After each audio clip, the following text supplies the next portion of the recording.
All right, Callie Keen here. I'm bringing you the information to transform your product idea into business reality. This is the End Hype Podcast. So if you follow me on Instagram, LinkedIn, Facebook, wherever, you've probably heard me talk a little bit about funding through innovation challenges. And, you know, honestly, if you don't follow me on those channels, like, why not? I'm giving away gold here, right? So look below. I'll put my social links down, but I'm posting small videos pretty much every day, posting little articles, putting out information that we'll be going into pretty deeply here today, but you know, about opportunities to get funded, programs to connect you with customers, prototyping tricks, manufacturing tips, everything that's around creating a physical product, from that idea all the way to scale to market. We're talking about it. End Hype. This is it. So today, what I really want to do is I want to take that deep dive into these programs. I keep mentioning them, but even friends are a little reluctant to go in, get that information. Maybe it's a fragile ego thing. You know, they're thinking like, oh, you know, I'm good, but then people are going to find out that I'm not good enough. You know, maybe it's like they don't feel like it's not worth it. I mean, I wouldn't say no to 100K. I wouldn't say no to $1 million, but I don't know what it is. But the people that have taken advantage of this have really had a lot of success. So I want to just take the time and walk through some objections, walk through the background of why this works, walk through the background of why the hell people put on these events and give away this money. But listen to the whole podcast. Listen to the end. I'm going to give away some resources, including a resource guide with a list of about 50 of these programs that are current. This will show you where they're listed, where they live, what kind of companies are looking for this innovation, and it'll blow your mind. It's from housewares to defense, so it's like from spatulas to space. I mean, it's crazy. It's like maybe you're more familiar with DARPA and like scientific grants and NASA programs, or maybe you're more familiar with, you know, consumer packaged goods. You're making something for the home. There's a lot of space in between, but I'm putting that together and I'm going to have a download for you. If you're subscribed to my newsletter, you go to redbluecollective.com, subscribe. I'm going to be pushing that out as well. But if not, there'll be a subscription link in the comments. Sign up and you'll get that resource guide. So I think that's really cool. But first things first, what is an innovation challenge?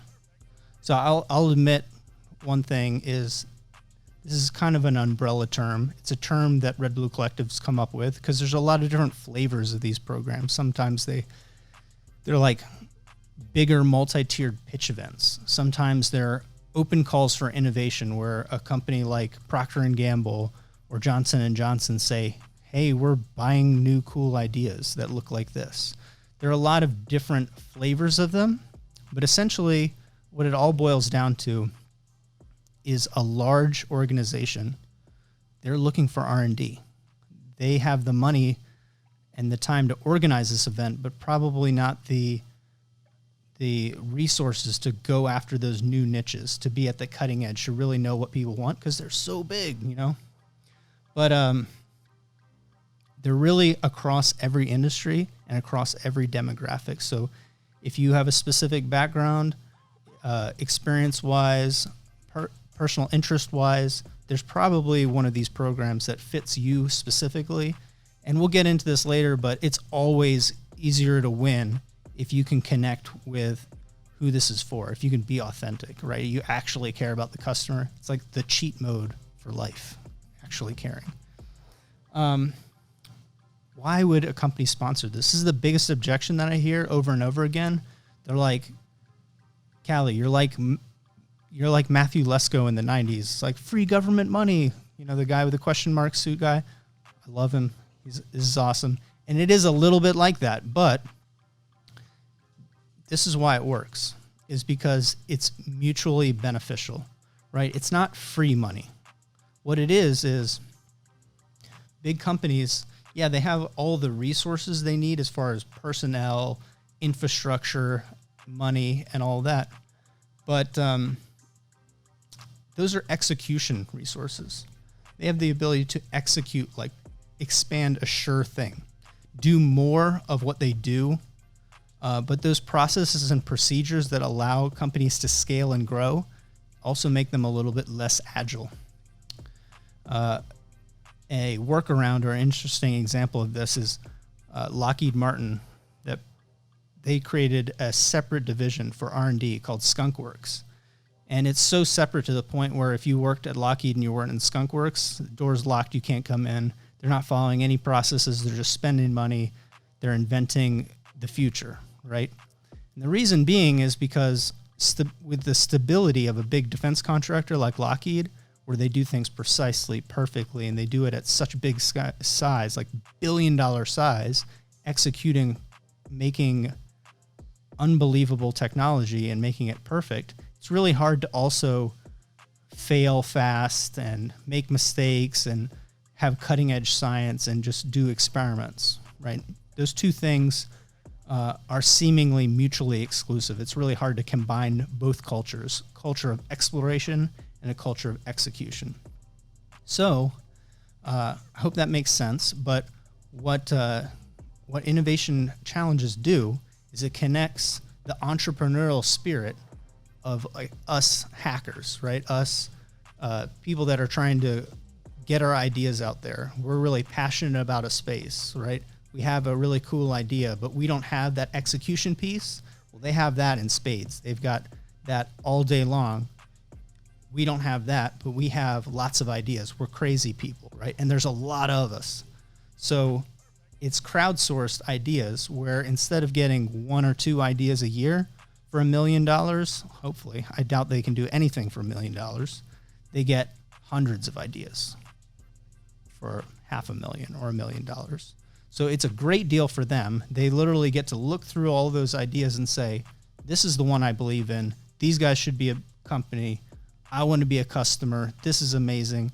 I want it so badly. I'm going to give them $500,000 for that just to exist, not for equity, just for it to exist because I know that's going to make X company more successful. It's an amazing deal for them. And I know that that's hard for emerging entrepreneurs to understand the scale of money, but when you're talking about a $50 or $100 billion company, them giving you $10K or $100K or even $1 million so they can start a new line of business is nothing. It's a great deal. So that's kind of why they would sponsor these. That's why they organize them. And so you'll see on the list, we literally have things from kitchen gadgets, open calls for innovation for kitchen gadgets and things that you'd see on TV, to industrial IoT.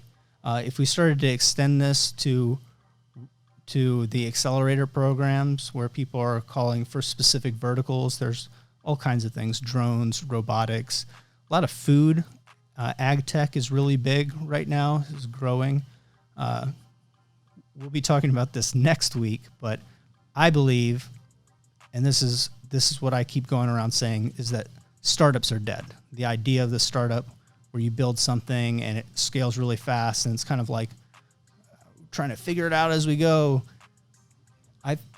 You can look at Google Trends. The whole trending concept of the startup is kind of like rose up, and now it's just a normal word, and it's kind of lost that passion and that steam. Where people are really growing is understanding building a strong pitch, connecting with customers, and building real businesses. Thank God.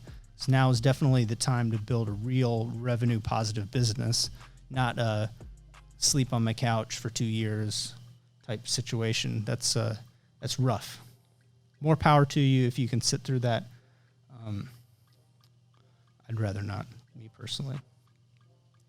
So we see these all over the place. Getting back to the point, so we see these at the county level. We just had the Loudoun Innovation Challenge. Awesome. We see these at the federal level where they're run by Department of Energy, by NREL, by big organizations, government organizations trying to achieve some national level interest mission. So from small to big, cross industry, trust me, this isn't like just grant programs where you write huge essays and have tons of reporting. This isn't like small SBA type things where you win $1,000 after going through process after process. This is a better opportunity than that. And I really see it as the short circuiting of that pitfall that people get into, where I have an idea, I have a little bit of traction, but now I need money. Now I have a little bit of money, now I need a customer. Now I need a lot of money. And like, you just keep getting stuck. Everybody just keeps getting stuck. So this is a pathway to build smooth traction. But why the hell do people sign up? I really want to know why people don't sign up. And I think it's because of fear, or like we say, fragile ego, right? Is we want to think that like we're the hero in our own story, like we're cool or whatever. We want to think positive things about ourselves. Hopefully we want to think positive things. But I was talking to Fred today about this. It's like he's one of the biggest winners of these, and we're working with him, and he's won $300K doing these. But he's also lost like 4 of them. I mean, that's the thing. It's like, it's really hard to lose that first one. I understand you put in 10 hours of effort and you don't win 100K, but you got feedback. You got to talk to the direct customer. You got practice crafting a pitch, understanding the narrative of a business, trying to build traction. You gained a skill. That's the real reason that people should sign up. The majority of people sign up because they want the funding. The smart people sign up because this gives you unprecedented access to a customer you have no business talking to. You have no business talking to Dow or Chevron or Exxon or one of these massive companies and them being your first customer. They should be your like 50,000th customer, right? After you have tons of due diligence, after you've been in the market, and you can fill out that form and say, yeah, I've been in business for 3 years. You can trust me and give me good, I'll give you good terms because I have money in the bank, and, here's all my past performance. Instead, you're cutting right to the meat. You're cutting right to the customer that everybody wishes that they got. So the smart people are saying, oh my God, look at the people that are associated with this. This judge sits on this board. This person that's sponsoring this does this. I have access to everything I need to build $1 million business, to build a 7-figure, 8-figure business. But our lizard brain looks at that initial pot of money and says, that's what I need to start my business. I need that 100K. You're right. That's right too. But I really want to know why you think it's a bad idea. Like, why do people think that it's a bad idea? Because you're going to see some amazing ones on the list. Right now, there's one on fish, preserving fish in waterways. There's one on geothermal. There's just amazing ones. There was a Louis Vuitton one that just closed. I mean, if you're into that, you could be hanging out in Paris right now if you had applied to that one when I posted it a couple months ago. So it really is across the board. But I think we have to get over ourselves, right? Learn to fail and just say, hey, I gained the skill and this experience by participating. I got some feedback, met some people. Maybe you worked with me and we went through this process, and there's no cost to enter them, right? There's no penalty. There's nobody keeping score. So you could apply to 5 of them. There's a new solar one run by a different organization. So all of my teams that won the solar challenge, I'm about to ask them to go in and double dip. Because this one, they just won 50 and now 100K. And then this one's for 250. So it's like, well, I already know these people are winners because they've won twice. So we can just win another competition that's on the same thing. But that kind of brings me to the last point of this is, why do people win these competitions? So we know why we should enter. I'm unclear why you haven't entered them. Maybe this is the first time you just heard of it. That's what I'm hoping. But why do people win? Why do people win these things? So when the judges, when the companies are looking at it, why do they pick startup 1 instead of entrepreneur 2? Why do they pick inventor 3 instead of, XYZ? Like, what makes a winner and what makes a meh entry? So a killer pitch shows knowledge of the customer. It shows a team that can execute, right? And it shows traction. It shows that team has done something for that customer at some level, right? And then they're able to demonstrate that information, especially in these multi-tiered events where it goes idea, then you build a little bit of a business, and then you try it out, and then you're really pitching to say, here's what I did with that initial winning. You just gave me $5K, I did this with it. You just gave me $50K, I did this with it. And that's why you should win the next tier. That's the way the solar challenge works, is they give everybody $50K, and then they see what they run with. And then the people that do something great with it, they plant the seed, right? They invest the money, and they come back. That's who gets the 100K. Then you have to know, okay, Callie gave me this plan, this roadmap, and this is what I'm going to do with the 100K. I'm going to go out and I'm going to do X, Y, Z. So that's why I'm going to win the $500,000. But a killer pitch shows that you have real knowledge of a customer, not just some crazy like market knowledge. You didn't just download some information from Department of Labor or whatever about the size of your industry. It shows traction, that your team could actually do something for those people. You had the ability to reach them, you had the ability to satisfy them, and that if I give you money, if this program gives you money, that you're going to be able to do it at that 10x level, that 100x level. So here's what it's not. This is what people don't win, right? Yeah, you can go to websites and you can get these killer, beautiful pitch templates, absolutely beautiful ones. And I've seen people with amazing ones. At the end of the day, this is end hype, right? It's just window dressing. The meat is in the work, right? But I've seen people with amazing ones. So each slide's like animated and cool, and it's like hand done graphics. And guess what? Thumbs down, because it was just window dressing. I've seen people that had something that looked like they were typed up, and they had three lines with 5 words on each line and like a picture of themselves on each slide, and they won. Why? Because it's the opportunity that they're giving the program. You're not building a business that builds a slide deck. You're building a business that makes money, that satisfies a customer. So it's not about getting a template from a website, and it's not about filling out the business model canvas or lean canvas or whatever tool that you use for your business plan, right? It's not about going to SCORE and getting that business plan and filling it out. It's about doing the work so you know the answers, so you have the information to fill that pitch deck out correctly, right? So when you have Q&A time, you just dominate. Oh, I have the answer for that. The information that I gave drew them in, so they were interested enough where they asked me crazy questions where I could really demonstrate, I know this market, I know the answer to this because we've done the work. And people that are able to do this, even with small ideas, they're the ones that win. So what I want to do is, over the next couple weeks, we'll be picking pieces of those effective pitch templates, an effective pitch deck, each of the slides or the business model canvas, and we'll talk about those key components.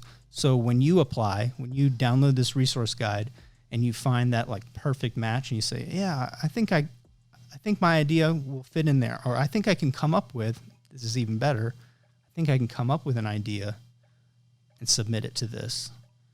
And that way I can fund my other idea, or that idea is just as good, and I can fund and start a business, right? You will start being able to put those pieces together. But download that resource guide, find something that matches. If you have questions, DM me. We can schedule a call. But this is a massive opportunity. It's just I think it's unbelievable.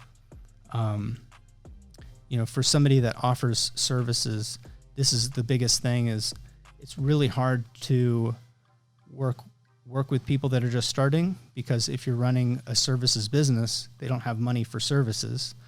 So offering them packages of information, points of direction, say, hey, this is how to get started. That's what I'm always trying to do, that, like host an event, have a download, have a small course, have tools where people can get started, point them towards the state-run incubator, run my own incubator where I can at least get 10 people in a room at the same time.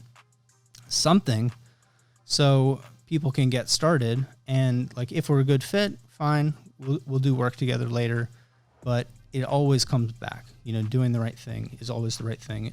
It has come back for me at an extraordinary level, but these programs are like short-circuiting that whole process that might take somebody 2 years. It's getting done in 3 months and 6 months. So super excited about them. But if you have questions, DM me. Let's chat. But this has been End Hype. Get excited about innovation challenges, about pitching innovation challenges, building an actual real business. All right.